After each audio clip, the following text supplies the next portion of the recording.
নমস্কার, শান্তন টিভির পর্দায় রয়েছে দীপান্বিতা। চোখ রাখবো সংবাদে। দিল্লিতে আপের পরাজয় নিশ্চিত হতে ত্রিপুরার মুখ্যমন্ত্রী ডক্টর মানিক সাহা দুর্নীতির অভিযোগ তুললেন দিল্লির পূর্বতন আপ সরকারের বিরুদ্ধে। শনিবার দুপুরে এক অনুষ্ঠানে গিয়ে মুখ্যমন্ত্রী সংবাদ মাধ্যমের মুখোমুখি হয়ে বললেন, দিল্লিতে ভারতীয় জনতা পার্টির জয় প্রত্যাশিত, কারণ দেশের প্রধানমন্ত্রী নরেন্দ্র মোদী জনকল্যাণে কাজ করেছেন। মানুষ প্রধানমন্ত্রীর উপর আস্থা রেখেছেন এবং গোটা দেশবাসী জানে প্রধানমন্ত্রী প্রত্যেক ব্যক্তির জন্য চিন্তা করেন এবং সমাজের অন্তিম ব্যক্তির কাছে পর্যন্ত যাতে সুযোগ সুবিধা পৌঁছায় সেদিকে গুরুত্ব দিয়ে কাজ করছেন। পাশাপাশি মুখ্যমন্ত্রী দিল্লির পূর্বতন সরকার আম আদমি পার্টিকে দুর্নীতির সাথে জড়িত বলে কাঠগড়ায় তুললেন। তিনি বলেন, আম আদমি পার্টি দুর্নীতিতে ঝুঁকেছিল, তাই দিল্লির জনতা ভারতীয় জনতা পার্টিতে প্রতিষ্ঠিত করেছে। এর জন্য দিল্লিবাসী এবং প্রধানমন্ত্রী নরেন্দ্র মোদীকে ধন্যবাদ জানান त्रिपुरा मुख्यमंत्री डॉक्टर मानिक साहा। कल भी आप लोग पूछे थे मुझे कि दिल्ली का क्या रिजल्ट होगा। अब देखिए, जो हमने कहा था और देशवासी जानते थे, अंडर द लीडरशिप ऑफ हमारा honourable prime minister Narendra Modi ji जिस तरह जनता के लिए काम करते हैं, सोचते हैं, गरीब के लिए, हर व्यक्ति के लिए सोचते हैं, ये होना ही था। और इतना दिन आप गवर्नमेंट आप जानते हैं कितना भ्रष्टाचार में ये लोग उसमें जुट थे, तो इसीलिए हम लोगों को पता था ये होना ही था। और आफ्टर लॉन्ग टाइम फिर से हम दिल्ली में भारतीय जनता पार्टी का ये गवर्नमेंट फॉर्म कर रहा है और मैं इसीलिए मैं वहाँ का जनता सबको मैं धन्यवाद देना चाहता हूँ। मैं धन्यवाद देना चाहता हूँ माननीय प्रधानमंत्री नरेंद्र मोदी जी के, इसलिए उनके कारण ही ये जीत संभव हुआ। বাংলাদেশের যোগাযোগ ব্যবস্থা নিয়েও সংবাদ মাধ্যমের মুখোমুখি হলেন মুখ্যমন্ত্রী ডক্টর মানিক সাহা। তিনি উদ্বেগ প্রকাশ করে বলেন, ত্রিপুরার মৈত্রী সেতু এবং আখাউড়া সীমান্ত দিয়ে রেল পরিষেবা চলাচল করার জন্য সমস্ত কাজকর্ম সম্পূর্ণ হয়ে গেছে, কিন্তু বাংলাদেশে এই অস্থির পরিবেশ বিরাজমান। এই অস্থির পরিবেশের জন্য মৈত্রী সেতু এবং আখাউড়া সীমান্ত রেল পরিষেবা চালু করা সম্ভব হচ্ছে না। মুখ্যমন্ত্রী আশা ব্যক্ত করে বলেন, পরিস্থিতি স্বাভাবিক হলে দ্রুত দুই দেশের মধ্যে মৈত্রী সেতু এবং আখাউড়া সীমান্ত দিয়ে রেল ব্যবস্থা চালু হবে। Already I have told you, and I already have said that there is already we have formed, SAGE already we have formed, and the Moitri Setu is already it is set up there already. It is built. So now there is connectivity between Agartala and this Akhauda of Bangladesh through rail. Everything is set now. Because of the recent problems in Bangladesh, it is to be started. I'm sure in future there will be settled because Bangladesh also cannot run without India. বুধবার দুপুরে অবৈধ ভারতীয় অভিবাসীদের নিয়ে অমৃতসরে শ্রী গুরু রামদাসজি বিমানবন্দরে অবতরণ করে মার্কিন সেনাবাহিনীর C-17 বিমানটি মঙ্গলবার টেক্সাস থেকে রওনা দিয়েছে। এই অবৈধ অভিবাসীদের মধ্যে 25 জন মহিলা এবং 12 জন নাবালক রয়েছেন। তাদের মধ্যে কনিষ্ঠতম সদস্যের বয়স 4 বছর। তাদের অনেকের হাতকড়া শিকল পরিয়ে বিমানে তোলা হয়েছিল বলে অভিযোগ। আর এরই বিরোধিতা করে এবার ময়দানে সরব হল আমরা বাঙালি। শনিবার রাজ্য কার্যালয়ের সামনে তারা বিক্ষোভ প্রদর্শন করে। দলের রাজ্য সম্পাদক গৌরাঙ্গ রুদ্রপাল বলেন, শপথ গ্রহণের মাধ্যমে দ্বিতীয়বারের মতো ক্ষমতার প্রত্যাবর্তন করে আমেরিকার প্রেসিডেন্ট ডোনাল্ড ট্রাম্প ভারত সহ বিভিন্ন দেশ থেকে আগত বিদেশি অবৈধ অনুপ্রবেশকারীদের আমেরিকা থেকে নিজ দেশে ফেরত পাঠাবার কাজে হাত দিয়েছেন। অথচ ভারতবর্ষের সঙ্গে আমেরিকার ব্যবসা বাণিজ্য সহ ভালো কূটনৈতিক সম্পর্ক রয়েছে। দেশের প্রধানমন্ত্রীর সঙ্গে ট্রাম্পের বন্ধুত্বের সম্পর্ক নাকি রয়েছে। এমত অবস্থায় অবৈধ অনুপ্রবেশকারী ভারতবাসীদের হাতকড়া ও পায়ে শিকল পরিয়ে জোর করে ভারতে ফেরত পাঠানো হচ্ছে, তা সম্পূর্ণ মানবতা বিরোধী। এ সম্পর্কে ভারত সরকারের নীরবতা দেশবাসীকে বিস্মিত করেছে। আমরা বাঙালি ত্রিপুরা রাজ্য কমিটি আমেরিকা এমন আচরণের তীব্র নিন্দা ও ধিক্কার জানায়।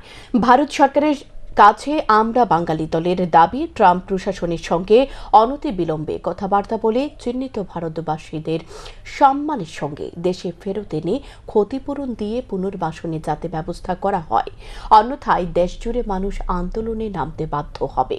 এই আমেরিকার বর্তমান দিনে প্রেসিডেন্ট দ্বিতীয়বারের মতো নির্বাচিত হয়েছেন সদ্য ডোনাল্ড ট্রাম্প মহোদয়। তিনি ক্ষমতায় বসে তড়িঘড়ি তিনি মানে বিদেশিদের কারাবার্জেন এবং প্রথম যে আঘাতটা আসলো ভারতীয়দের উপর।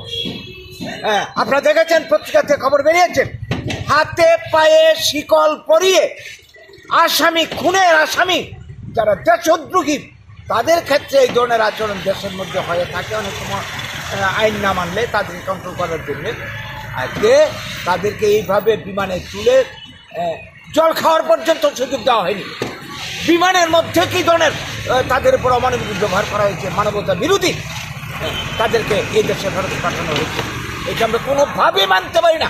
এটা চূড়ান্ত মানবতা বিরোধী এবং আমরা বলবো ভারত বিরোধী।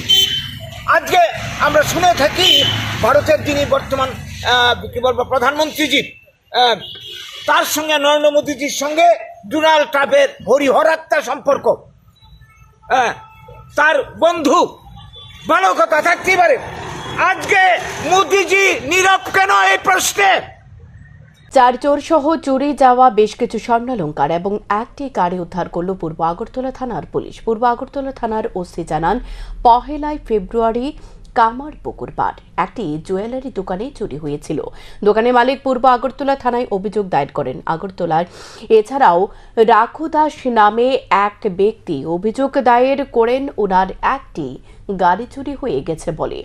এই দুটি চোরের ঘটনার তদন্তে নেমে পুলিশ একটি চোরের দলকে শনাক্ত করে। পরবর্তী সময় বাবুল দত্ত, উত্তম সরকার, জয়নাল হোসেন ও মিঠুন মাদ্রাজি নামে 4 জনকে গ্রেপ্তার করা হয়। তাদেরকে জিজ্ঞাসাবাদ চালিয়ে জুয়েলারি দোকান থেকে চুরি যাওয়া স্বর্ণালংকার ও রাখু দাসের গাড়িটি উদ্ধার করা হয়। শনিবার পুলিশ রিমান্ডের আর্জি জানিয়ে ধৃতদের আদালতে সোপর্দ করে পূর্ব আগরতলা থানার পুলিশ। আমাদের এখানে এখানে আপনার কামারপুকুর পাড়ে একটা জুয়েলারি শপ আছে, এসকেবি জুয়েলারি। ওর মালিক হচ্ছে মিস্টার স্বপন কুমার বণিক। মিস্টার স্বপন কুমার বণিক, ওর জুয়েলারি থেকে আমাদের কাছে একটা অভিযোগ এসেছিল। এই জুয়েলারি শপ থেকে গত এই মাসের ফেব্রুয়ারি 1 তারিখ কিছু স্বর্ণ অলংকার চুরি হয়েছিল। আর আরও একটা অভিযোগ ছিল যে আমাদের এখানে মিস্টার রাখু দাস নামে একজন সজ্জনের, ওনার একটি মারুতি ভেহিকেল যেটার নাম্বার হচ্ছে TR01G0456, সেটা চুরি হয়েছিল। তো এগুলির তদন্ত নেমে আমরা একটা গ্যাংকে আমরা ডিটেক্ট করেছি যারা এই সব চুরির সঙ্গে যুক্ত। তার এই 4 জন গ্যাং সদস্য হচ্ছে বাবুল দত্ত, উত্তম সরকার, জয়নাল হোসেন আর মিঠু মাদ্রাজি। এর ভিতরে তারা এই সমস্ত চুরিগুলি সংগঠিত করে বিভিন্ন জায়গাতে অন্য চুরির সঙ্গেও তারা জড়িত আছে।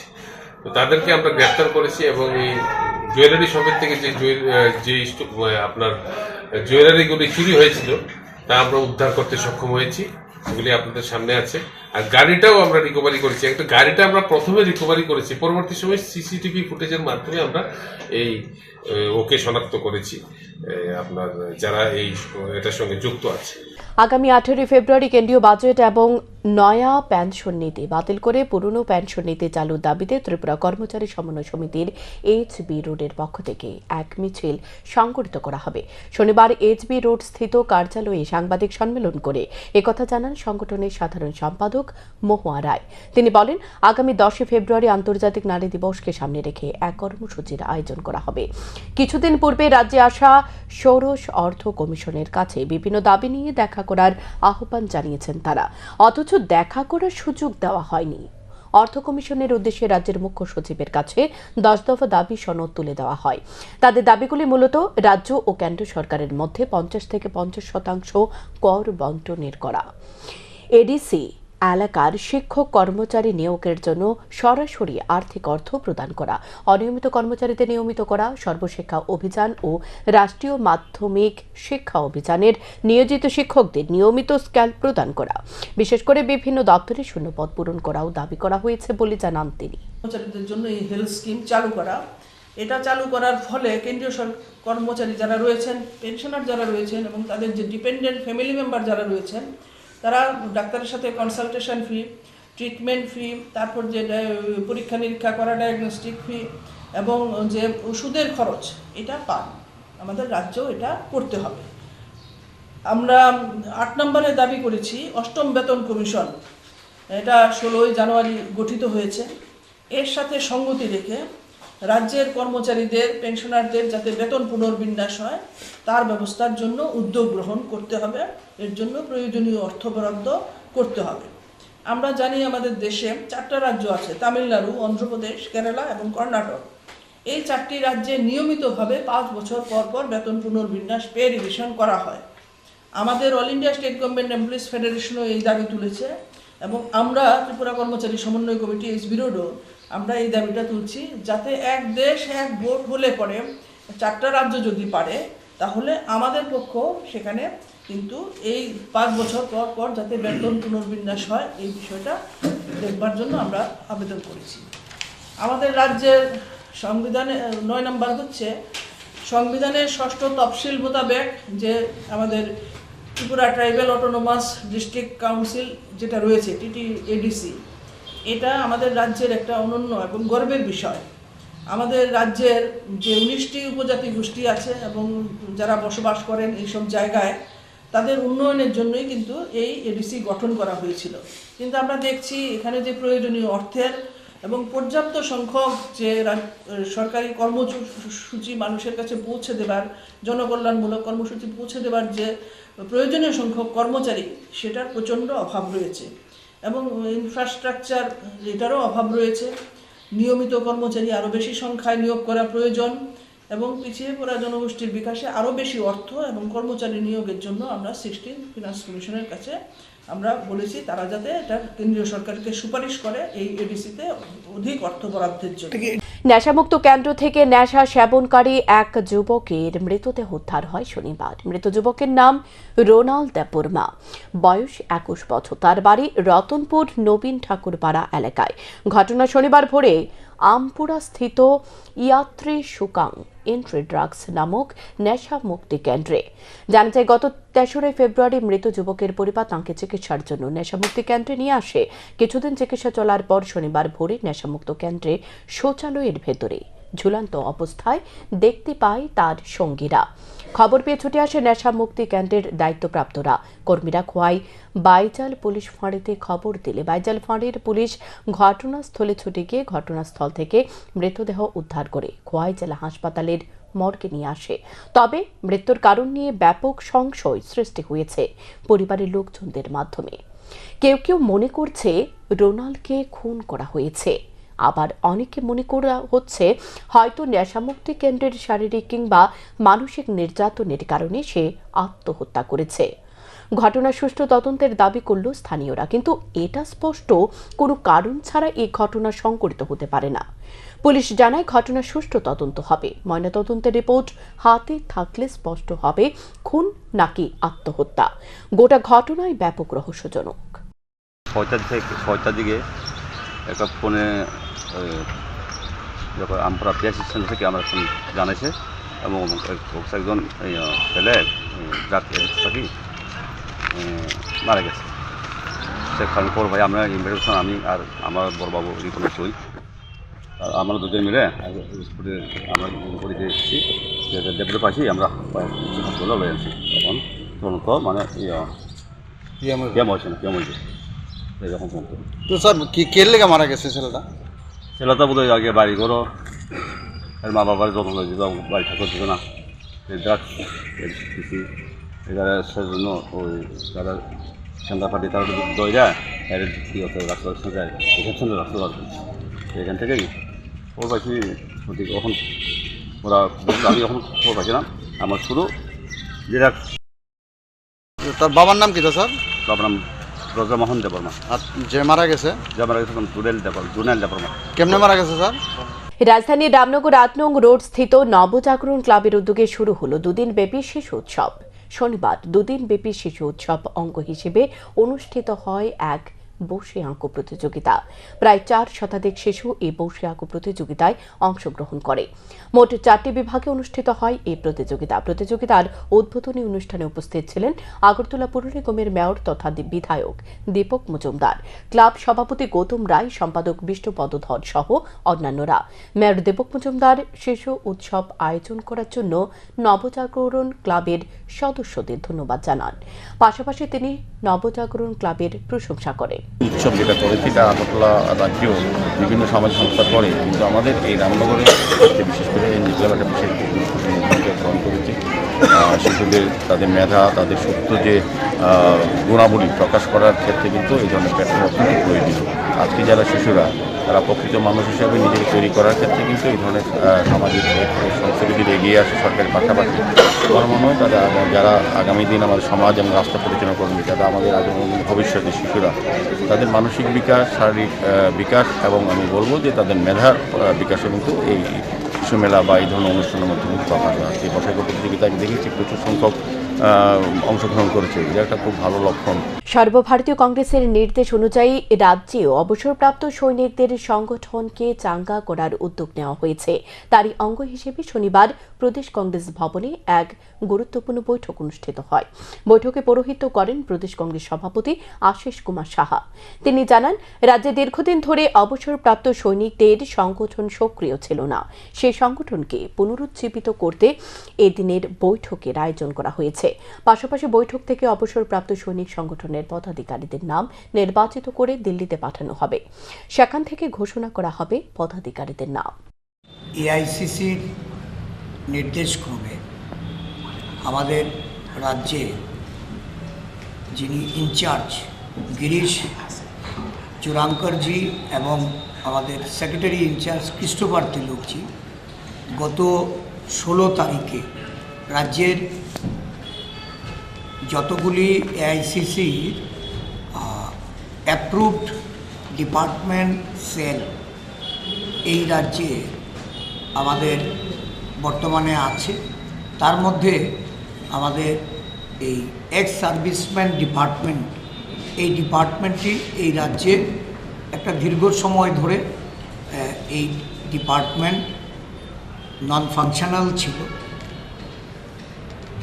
আমরা আজকে এক্স সার্ভিসম্যান ডিপার্টমেন্টের যারা এই রাজ্যে আমাদের মনোভাবাপন্ন, আমাদের আদর্শের সঙ্গে যারা যোগসূত্র রেখে কাজ করেছেন, এই তাদের আমন্ত্রণ জানিয়ে এক্স সার্ভিসম্যান ডিপার্টমেন্টটাকে আবার রিজুভিনেট করার জন্য এবং এটা সারা রাজ্য জুড়ে এক্স সার্ভিসম্যান ডিপার্টমেন্টের সদস্যর সংখ্যা আরও বৃদ্ধি করে সংগঠনকে মজবুত করার জন্য, শক্তিশালী করার লক্ষ্যে আজকে এখানে আমরা সভা আহ্বান করেছি। শনিবার আগরতলা পৌর নিগমের অন্তর্গত 16 নং ওয়ার্ড এলাকা পরিদর্শন করেন মেয়র দীপক মজুমদার। এদিন তিনি রামনগর 6 নং রাস্তা ও বাণী বিদ্যাপীঠ স্কুল এবং 6 নং উচ্চ বুনিয়াদী বিদ্যালয়ের জমিও পরিদর্শন করেন, কারণ রাতের বেলা অন্ধকারাচ্ছন্ন থাকে গোটা এলাকা। এলাকাবাসীর পক্ষ থেকে বিভিন্ন সময় নানা অভিযোগ আসে, যে কোনো সময় অপ্রীতিকর ঘটনা সংঘটিত হতে পারে, কারণ এলাকায় অসামাজিক কাজ সংঘটিত হয়। তাই এলাকা পরিদর্শন করে সে জায়গাটি একটি উচ্চ ক্ষমতা সম্পন্ন আলোর ব্যবস্থা করার সিদ্ধান্ত নেন মেয়র। পাশাপাশি এলাকার কিছু ড্রেন সংস্কারের প্রয়োজন রয়েছে, সেগুলো সংস্কারের নির্দেশ দেন মেয়র। শুধু এই ওয়ার্ড নয়, প্রতিটি ওয়ার্ডেই সমস্যার সমাধান করা হবে।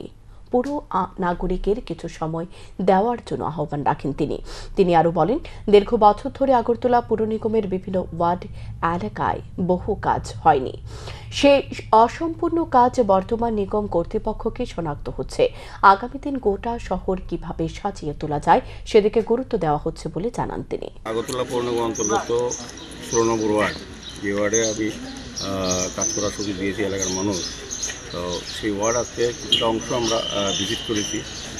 মূলত আমাদের সঙ্গে আমাদের সেন্ট্রাল এসপি সাহেব আছেন, আমাদের সাহেব আছেন, আমাদের অন্যান্য আধিকারিকরা আছেন এবং এই এলাকার যারা সমস্যা নিয়ে আলোচনা করেছেন বা আমাদের সঙ্গে আলোচনা দেখেছিলেন বিভিন্ন বিষয় নিয়ে, তারাও আমাদের সঙ্গে আছেন। বিভিন্ন রাস্তা ড্রেন আমরা দেখেছি, কিছু কাজ করা প্রয়োজনীয়তা আছে, যে রাস্তা গলি মেনটেন্স করা বা নতুনভাবে রাস্তা তৈরি করার ক্ষেত্রে আমরা বিভিন্নভাবে সিদ্ধান্ত নিয়েছি। আগামী কিছুদিনের মধ্যে আমরা হয়তো কাজ শুরু করব। এমনিতে 16 নম্বর ওয়ার্ডের বেশিরভাগ রাস্তার ড্রেন ভালোই আছে। আমরা আমাদের পৌর নিগম গঠন হওয়ার পর যে কাজগুলি করা দরকার ছিল সেগুলি আমরা প্রয়োজন অনুভব করে আমরা আমাদের দপ্তর থেকে আধিকারিকরা কাজগুলি করে দিয়েছেন। তো কিছু কিছু কাজ আরও কিছু বাকি আছে আমার ধারণা, দেখেছি যেটা আমরা কাজ শুরু করব। এখনকার মতো সংবাদ এ পর্যন্তই। চোখ রাখুন শান্তন টিভির পর্দায়। নমস্কার।